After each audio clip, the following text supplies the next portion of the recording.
President Trump and First Lady Melania have COVID-19. And the first presidential debate between President Trump and Joe Biden was last week. Remember that? All that and more, only on this episode of the Midday Mumbles podcast.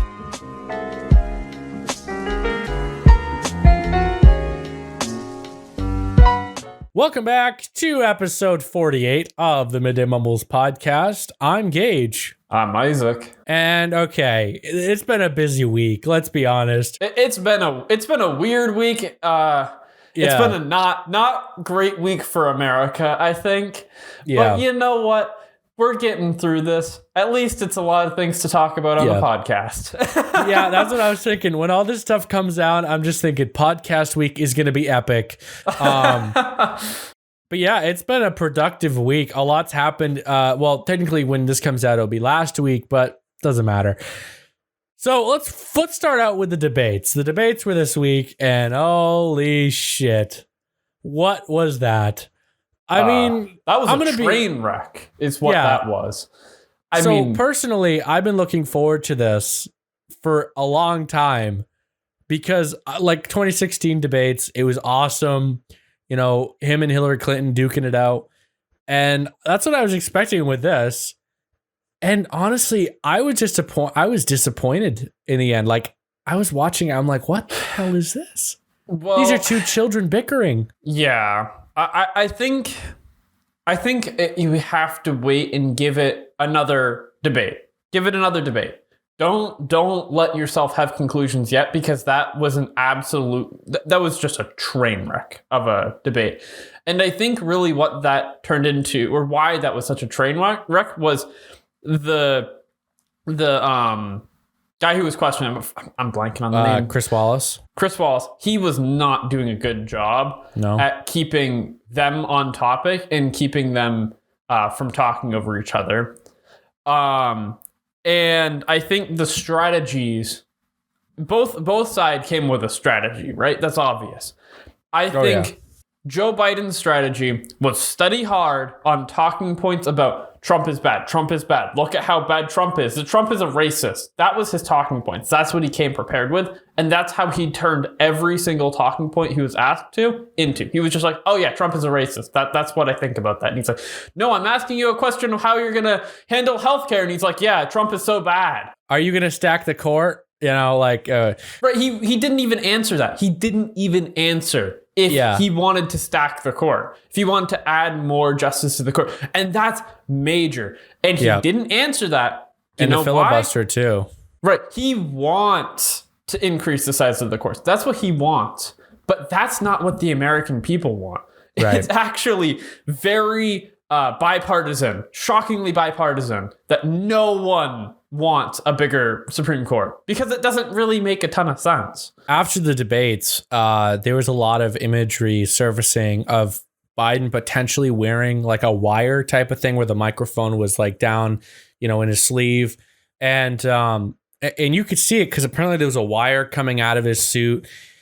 And he actually apparently refused to do like a, you know, making sure his ears didn't have anything in them or anything. It was a little weird. But I personally, and I don't know if I believe this or not, because let's be honest, that could have been doctored. But I don't think that's the case. I don't think he was sharp enough to have that, because he just stood there. He actually had a good, because Trump kept interrupting him, so he couldn't say anything. I wish Trump would have just kept cool, like he did with the 2016 debate, and just let Joe Biden dig his own grave. Mm-hmm. Absolutely. Because let's be honest, Joe Biden would have dug his own grave unless Trump had suspicions of that wire. And that's why Trump didn't want him to talk. Sure. I think if Biden had a wire, his talking points would have been so on point. If he had a wire, he would have had someone that was really knowledgeable telling him exactly what to say, and he would have, it would have been maybe their strategy was that, you know, Trump had come out and was making himself look like I mean, let's be honest. The left think they won this debate. That's true. And maybe they heard how Trump was talking, or it was like, you know, just you're fine. And maybe they were like, talk on the racist points, talk on this point, talk about the economy. etc. Because I mean, Trump made himself look bad. Well, I'll tell you how the left won that debate. And they didn't win the debate if you watch all of it. If you're a person that watched the debate, Trump won by a little bit. Because Trump he gave actual answers. Right, he gave real answers. So Trump won in that regard. But the left won in their own regard. They won that because Trump had a lot of points where he sounded like a real jerk. He sounded like a terrible person because he was interrupting. He had a few spots. If you watch the whole thing, it's not so bad. But if that's all you watch of it, then Trump sounds like a terrible person. That's the clips that get surfaced. That's the clips that go on CNN. Is the one where Trump sounds bad, and Joe Biden is speaking, and it sounds clear and good. And that's all that they show. Because I was watching some clips preparing for this, and most all the news media groups, they all just have the points where it's like Biden, it's like, shut up, Trump, and like those ones. Because Trump was talking over him. And one of the things Biden said is, you're the worst president in history, or he couldn't even get that word out. They gave that too, but they didn't put any of the real talking points in there. They didn't show a single one of the times where Biden refused to answer the question. The problem is that with this debate, Trump gave actual answers to questions. He didn't answer all the questions. One of the most notable was the tax. Did you pay $750 in taxes? Right, but he was honest, But let's be honest. Okay, let me speak on that point. Trump is a billionaire. He's a businessman. Billionaires. If you're going to tell me for 1 second that Jeff Bezos doesn't avoid taxes, or Warren Buffett, I'm going to laugh in your face. Well, because they spend millions on accountants to save any dollars they can. That's just how it goes. Trump, right? And Trump, I wouldn't be surprised. Obviously, I think Trump obviously needs to be able to come up with a strategy for how to portray that information so it doesn't paint him bad, which is what was being looked for in that question. But also, he explained it perfectly. If you're not watching the clips and you watch the real thing, Trump explained it spot on. He said, before I was a president, I was a businessman. I was a private businessman. And I obviously, like all other businessmen out there, am going to choose the path that gives me advantages. I'm going to take advantage of the loopholes in the system to make more profit because I'm a businessman. That was before he was ever even looking into being president. So he gave the perfect answer because it's the truth. And it's what's obviously the truth. And that's what everyone does. So him saying that isn't, and to be fair, and to be completely honest, those were the loopholes that were in there from the Obama administration, which Biden was a part of. So and there's always loopholes. Right. So clearly they're not really hurting these businesses like they show they are, like they say they are. Like, oh, yeah, we're going to take the money from the businesses and give it back to the people. That's not what they do. Billionaires build saving systems money with loopholes. But the thing is, billionaires saving money on taxes just makes it so they can pay their employees higher. Like, let's be honest. Just because Trump is saving money in taxes doesn't mean he's not reinvesting that into his business. And that's what I think is crazy about the government wanting more and more money with taxes, because if businesses had more money, they could reinvest. They could pay their employees more money. They could invest into projects that are going to hire more people, create more jobs. And it's a fancy. So when the government is like, oh, we need to raise taxes on the top 1%, right? When you hear Bernie Sanders saying that, he's really saying the government wants the money so that the government can do what they want with it, rather than these companies creating more and more jobs. Because let's be honest, Amazon, for instance, they pay billions in taxes. How many jobs would that create? Right? I mean, potential jobs. Right. I mean, I feel like it makes more sense to tax the job holder, tax like an actual person's income than tax a business revenue. Right. Because businesses use their money to work on their business and build their business and do things with it. It doesn't make sense for a business to just create a huge stockpile unless, I mean, maybe for like a rainy day type fund, right? Where they, the markets shift and change and they can't always be perfect. So have some money set aside. But I would say businesses generally use it, or, the CEOs obviously make a lot of money. All the people that are in the business need to make money. And that's where the money goes. So tax it there. Don't tax it in the business. But even if an executive makes, an extra $10 million salary, I know I'm saying an extra $10 million. That's a lot of money. Yeah.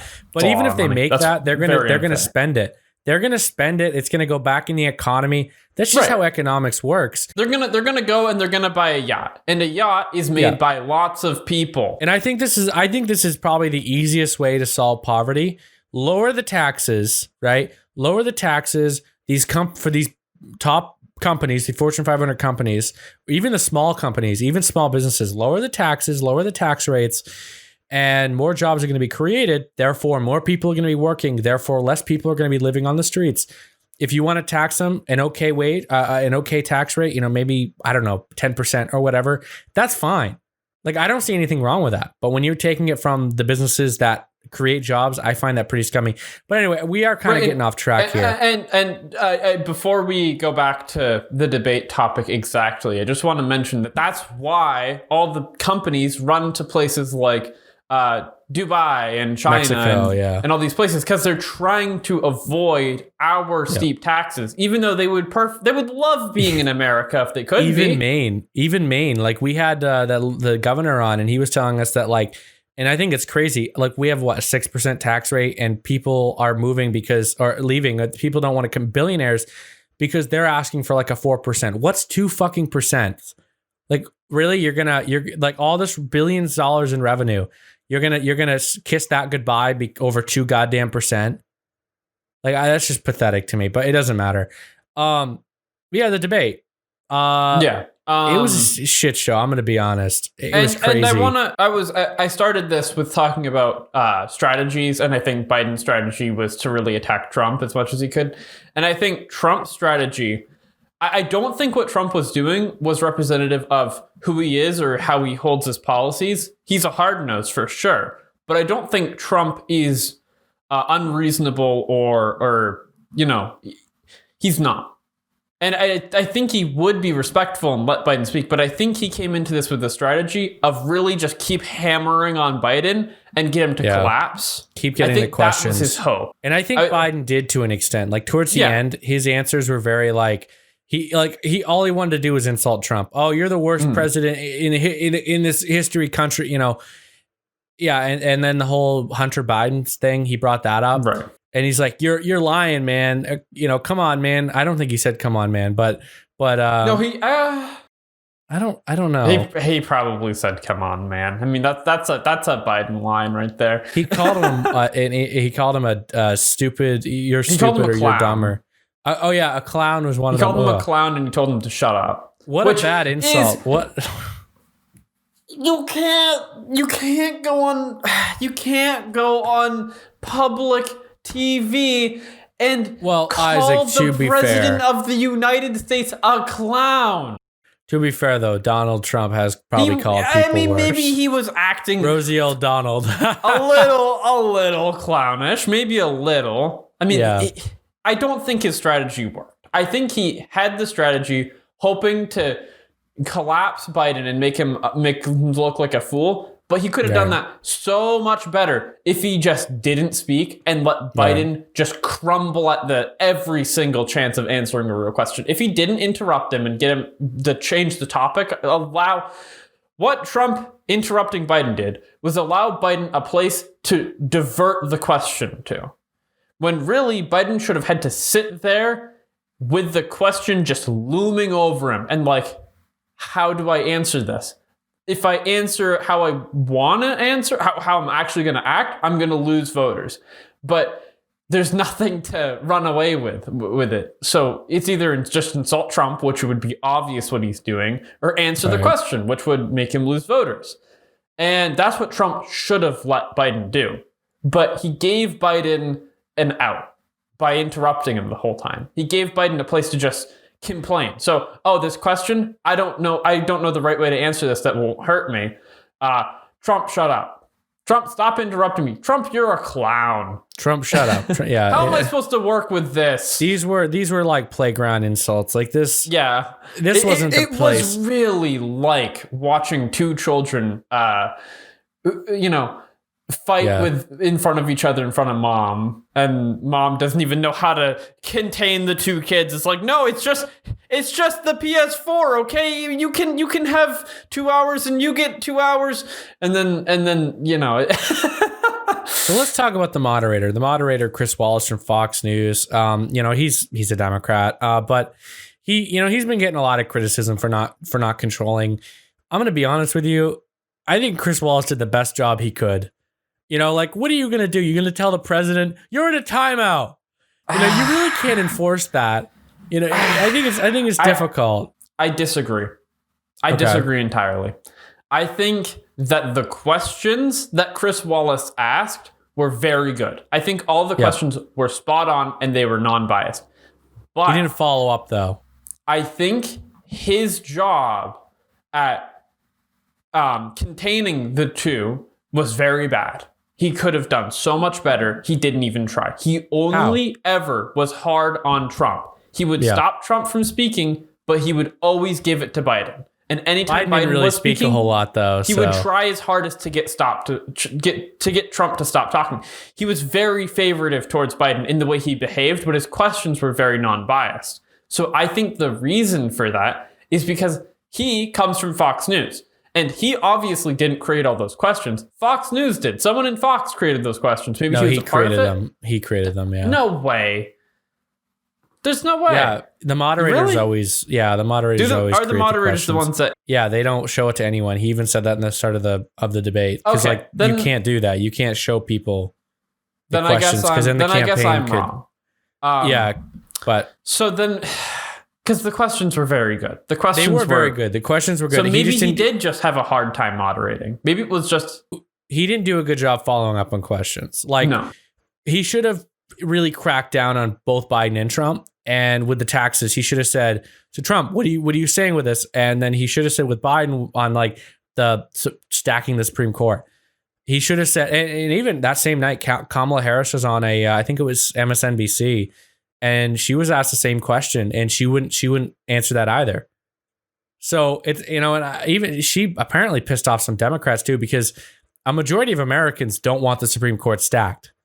It's most of the radical left, like it's just the radical left that want this stacked because they want to ensure that there's going to be liberals in power in the judicial system. Right. They don't want a court that's a Republican majority.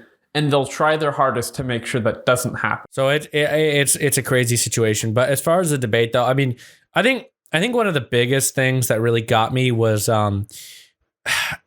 Trump was like, this guy. Biden was like, this guy isn't presidential.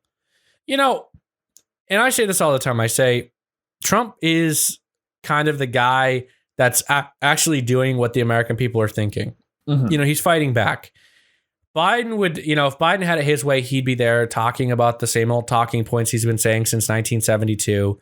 He'd be like, yeah, we need to do this with the economy. You know what I mean? Like not the same talking points, but he, the same style, like the politician style.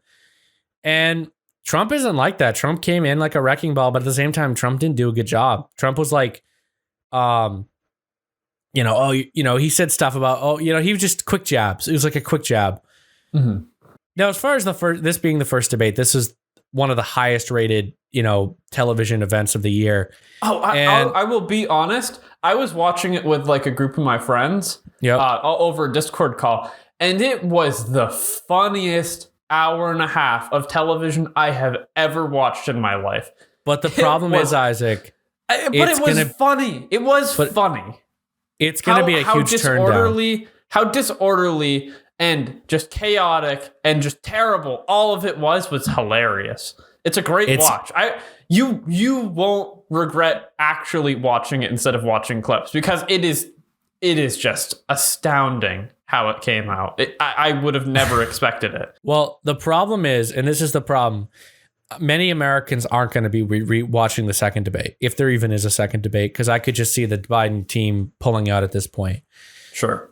And the truth is that with what Trump did on this first debate, because like, to be honest with you, I would have gone in with a different strategy if I were Trump. I would have gone in with a strategy of making Biden talk himself into a hole, and Trump answering the questions, like what people actually care about. like the economy and COVID-19. And, these are questions that the American people actually want to know at this point. And Biden, all Biden's saying is, he didn't even really answer that many questions. Right. If hindsight is always 2020 though, Gage. That's the big thing. So sure, you can say, well, you should have done this better. You should have done this better. And the plan was definitely, his strategy was definitely bad. It was a bad strategy. Yeah. But I can maybe see how they thought it was a good strategy moving into it. And fair before enough. any debates. But the problem is, if Trump wants to win re-election, he needs to make sure that his public image with these debates are the best image, squeaky perfect. clean. Yeah, he needs to look perfect. Yeah, exactly. And he needs to go on there and look like a star and have everyone be like, wow, that's the president of the United States. I think I read 100 million people watch this debate.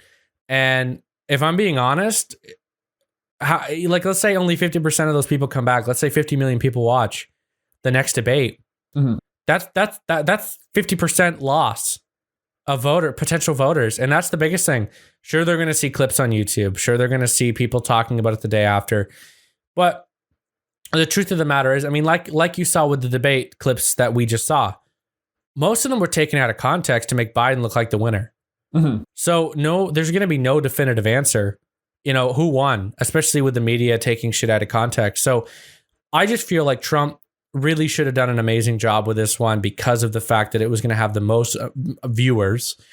And I just don't think he did a good job. And I have a feeling he's going to make a lot of people either vote for the Libertarian Party or the independent candidate, or hell, not vote at all. Right. That is a major concern of mine. Because the Libertarian nominee is intriguing. She is intriguing. I really don't know much about her. But I think people from both sides, like both parties, are going to wind up trying to vote for her. I see daily Facebook posts about her.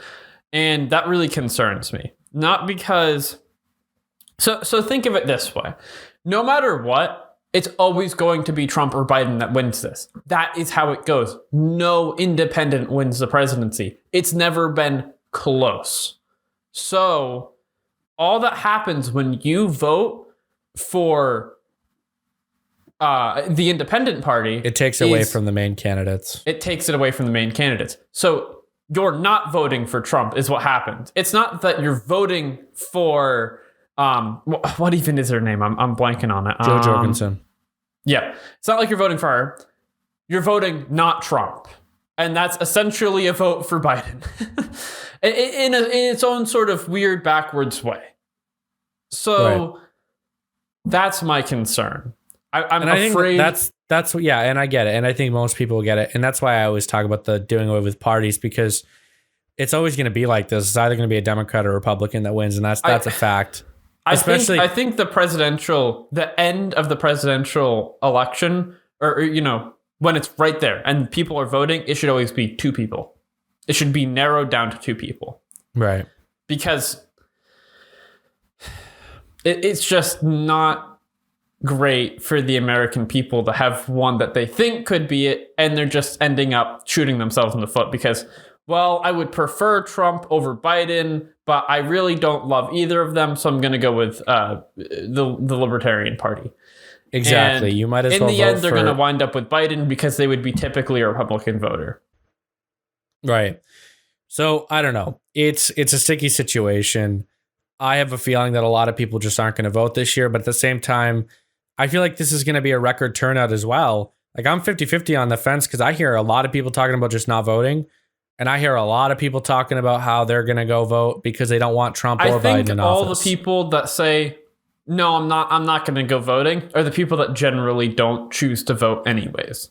But I think that there are going to be some people that generally don't vote that are going to vote because it's a very, very big election. You got to admit, though, there are a lot of people that just aren't voting in general this year because of it being too controversial. But I think those kinds of people are the ones that always don't vote. If you're afraid of controversy, then you're afraid of elections and you're afraid of politics in general, because politics is the most controversial and I mean, cutthroat type of thing. The second you say a political opinion, 50% of people love you and 50% of people hate you. And that's just how it goes. That's how we experience things on this podcast. We have people that say terrible things to us, and we have people that say great things to us. I think that's why Brody left. Yeah, it's political. So it's too controversial, too hot. It's a brutal game, but yeah, it is. It's a brutal game, but it's so important. It's so important. Yeah, it is. It's 100% important, and without it, our democracy just doesn't function correctly. So, I mean, really what this comes down to is, I mean, I thought the debate was a disaster. I'm going to be honest. And I'm hoping that the vice presidential debate, which is next week, is good. I think it's next Thursday. I think that's going to be a big win for the Trump campaign, because Mike Pence versus Kamala Harris. Holy crap. Yeah, there we go. That's going to be interesting. For some reason, who's our vice president again? Yeah, like, wait, am I saying this right? It's been a long week. Sorry, guys. But no, Mike Pence, he's a really good speaker. He really has his stuff together. So I think that's going to be a very good watch. And I think it's going to be a very big win for the Trump campaign. Now, just hopefully the next Trump v. Biden debate, Trump goes in with a better plan. He doesn't just try to derail Biden the whole time. And I really hope that people don't skip on that one. I really hope people watch that one too, like they did the first one. 100%. Because the first one was it was a terrible representation for both candidates. They both looked awful. Right. And the reality of it is it's going to be one of those two candidates. So we need to give them another shot and just pick whoever is better.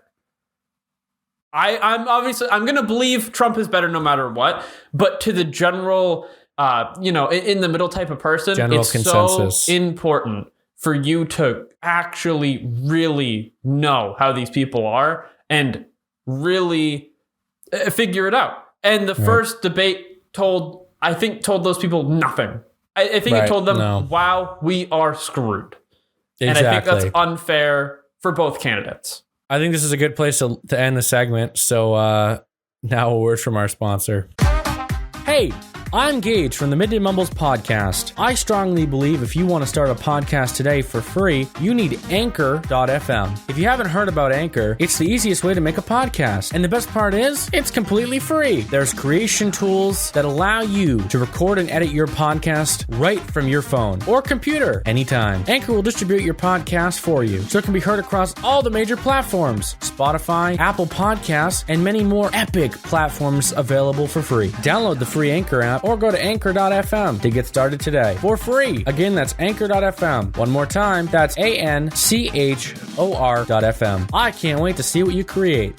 Well, Trump has COVID now. Oh my God.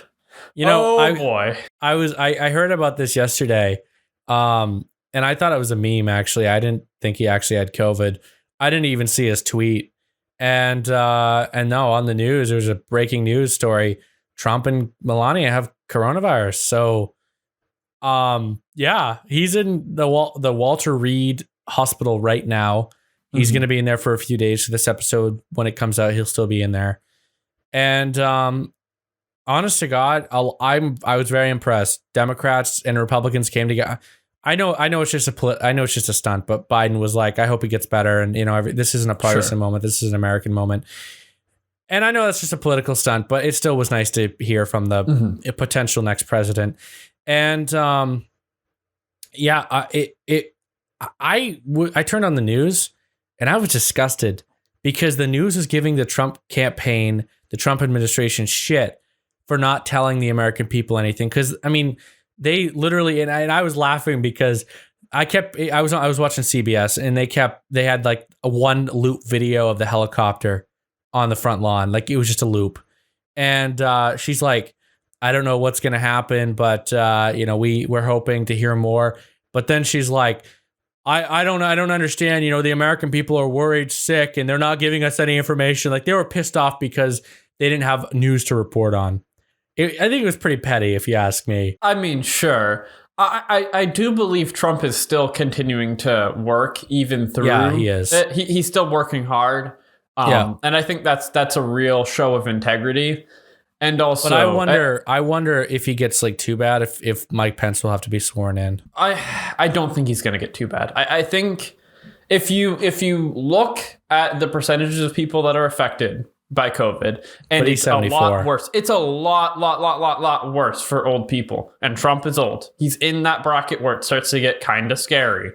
But if you look at the other general people in that age group, there's a lot of people who are a lot worse off. And those are the people that die from COVID. Right. Trump generally seems like he's pretty healthy. He's a little overweight, but generally pretty healthy.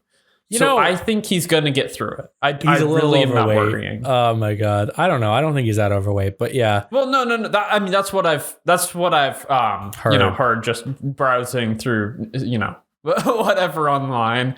It's like the doctors say, oh, you're like 2 pounds overweight. You're obese. I don't know.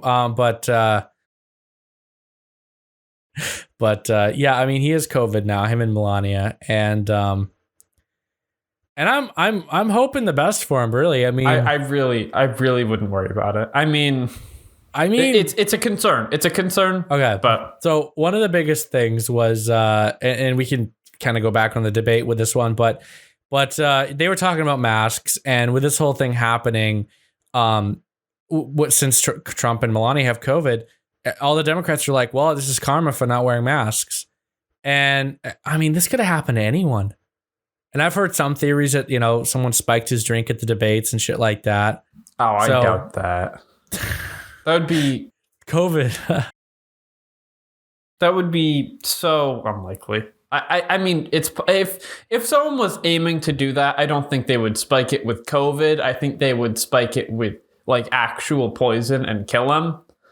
Maybe this is just a stunt to make him look like a hypocrite, though. Maybe. And maybe that's the only way you can get away with it, sort of deal, if it's something that isn't directly lethal. But the problem is, though, that people are saying, "Oh, he doesn't wear a mask." Karma. Well, let's rewind to February. I've seen plenty of Trump pictures where he's wearing a mask. He just doesn't wear a mask when he obviously doesn't need one. Like when he's he's very far away from people. I mean, sure, when he's giving speeches or anything like that, he's got the people behind him, and no one's wearing a mask. But those are the people he's working with anyways. He's the president. They get tested every day. They get multiple tests every day. So it's pretty safe in the White House. But apparently many politicians have this that were in close chambers with him. And I heard a rumor that Chris Christie, who helped Trump on his debate strategy, may have symptoms of COVID. But by the sounds of it, he just has a fever and a cough. So it doesn't really seem that bad, but apparently COVID can snap just like that and turn into a completely different thing. So only time will tell, and I'm hoping the best for him, really, because so far what I've heard is he's looking like he's getting a milder case of it, and he's going to be fine. And also, if anyone in the entire world is going to survive anything, it's going to be the president of the United States. Trump, he's going to get the best health service anyone could get. Not only is he the leader of the free world, one of the most powerful politicians in the world, however, he is also a billionaire. I would say one of the biggest shows of how important Trump is and how important he is to the world's economy is how him being diagnosed with COVID affected the stock market. Oh yeah. I had a good week on the stock market, but I did see a little hit from that, but not major. Right. No, but it did hurt the whole stock market, Trump being diagnosed with COVID. And that just shows that people are truly worried that no Trump means damage to the market. And I wonder if this could work out for Trump, because one of Biden's biggest things was that the economy came from Biden and Obama, and how they built it up. But considering the fact that when Trump was elected, the stock market hit its all-time high that same day, and now that he's diagnosed with COVID, I think it's actually tied with Trump. Sure. I think the proof is really in the pudding and how these business people are reacting to certain things. And they trust that Trump is going to make things better for them. And that if there's no Trump, that they're screwed. And that's what's important. What matters is how the business people are reacting to it. And how the business people believe in where they stand on things. Because we want them in America. We don't want them running away to other countries. So we need them to, believe in whoever the president is, and we need them to stay in America. And without these businesses, I mean, the economy is going to crash. So, it's important, and I'm kind of happy because I'm not happy that it's COVID, but I'm happy that this might actually work itself out if you think about it, because this is going to prove, this is the proofs in the pudding, like Isaac said, that people actually, Trump has an effect on the economy. And I mean, I guess you could say that any president has an effect on the economy, but Trump seriously, Trump, when he got elected, broke records on the stock market. Trump's focus is around the economy and fixing the economy. Yeah, I think that the whole COVID thing, I'm hoping that it works. I mean, I feel like it will work out for him, seeing as though he is the president and he is a billionaire. He's going to have the best healthcare, round the clock, everything. So I have a feeling that things are going to work out for him. He's going to get healthy. But at the same time, I mean, there is that debt. I mean, he's 74 years old. So, there's always that risk, especially with how old he is. And let's just hope that, nothing happens. And the crazy thing is this is the big disease that's affected the entire world. So I think that's why it's such a shocker to the American people, because of the fact that this is the disease that's kept, everyone inside, that's kind of broken the economy, et cetera, et cetera. And now that the president has it, it's kind of like, what do we do now? So that's all for this segment. So now a word from our sponsor. Hey, I'm Gage from the Midday Mumbles podcast. I strongly believe if you want to start a podcast today for free, you need Anchor.fm. If you haven't heard about Anchor, it's the easiest way to make a podcast. And the best part is, it's completely free. There's creation tools that allow you to record and edit your podcast right from your phone or computer anytime. Anchor will distribute your podcast for you, so it can be heard across all the major platforms: Spotify, Apple Podcasts, and many more epic platforms available for free. Download the free Anchor app or go to Anchor.fm to get started today for free. Again, that's Anchor.fm. One more time, that's ANCHOR.fm. I can't wait to see what you create. And we're back to end out episode 48 of the Midday Mumbles podcast. Only a few more episodes left of the season or the series, whichever one. I hope everyone has a great and safe. I hope everyone enjoyed this episode. I hope everyone watched the next debate. Watch the vice presidential debate. Absolutely. It's very, very, very important to watch these things and be an informed person and be an informed voter. I don't know if we'll be back next week, but we'll definitely be back the week after. We're trying to schedule these episodes so that we'll have enough to get to the election. Mm-hmm. So the only way, I guess, just follow us on social media, my social media, or even the official Midday Mumbles social medias, and stay up to date. And we'll have a post whenever the latest episodes come out, and you can stay tuned for that. But yeah, I don't know if we'll have an episode next week, but maybe we will. I guess that's all for today. Do you have anything else to say? We were we were hoping to do like 2/3 presidential debate, 1/3 Trump has COVID, and it turned into like almost entirely presidential debate, and Trump has COVID. So there you go. One more thing. So Isaac actually had an idea to end out the Midday Mumbles podcast. And he was thinking the final episode could be a presidential election on the election night, and we do like a live stream on Facebook and YouTube, and the normal episode would come out. But if you guys want to see that, I guess let us know. I don't know how many people watch till the end, but this could be interesting. If you want it and you want us to actually notice, or I guess we'll probably actually notice anyways, because we're small, but. Shoot us an email at talkmumbles@gmail.com. Because only a few episodes left. I just want that email to be active. He wants more email. When we first got the email, we got several people that emailed us, and I thought that was so hilarious and great, and I just so badly want to get another email through that. I don't know. It would be. I think it would it's be funny. cool. Yeah, there was a delay, so I'm sorry if I looked weird on my face, but yeah, I'm like this for like 5 seconds. I'm like, I'm not even looking at your camera right now. oh, you're not. No, I had it minimized, so I was looking at Audacity trying to figure out our time. But yeah, hey, if you guys did enjoy, don't forget to leave a like, subscribe, share this with your friends, your grandma, your whatever, your mom, your dad, whatever. And yeah, I guess we'll just see you. Yeah, we'll see you guys all in the next episode. But until then, stay safe. I've been Gage. I'm Isaac. And we're signing off. See you later.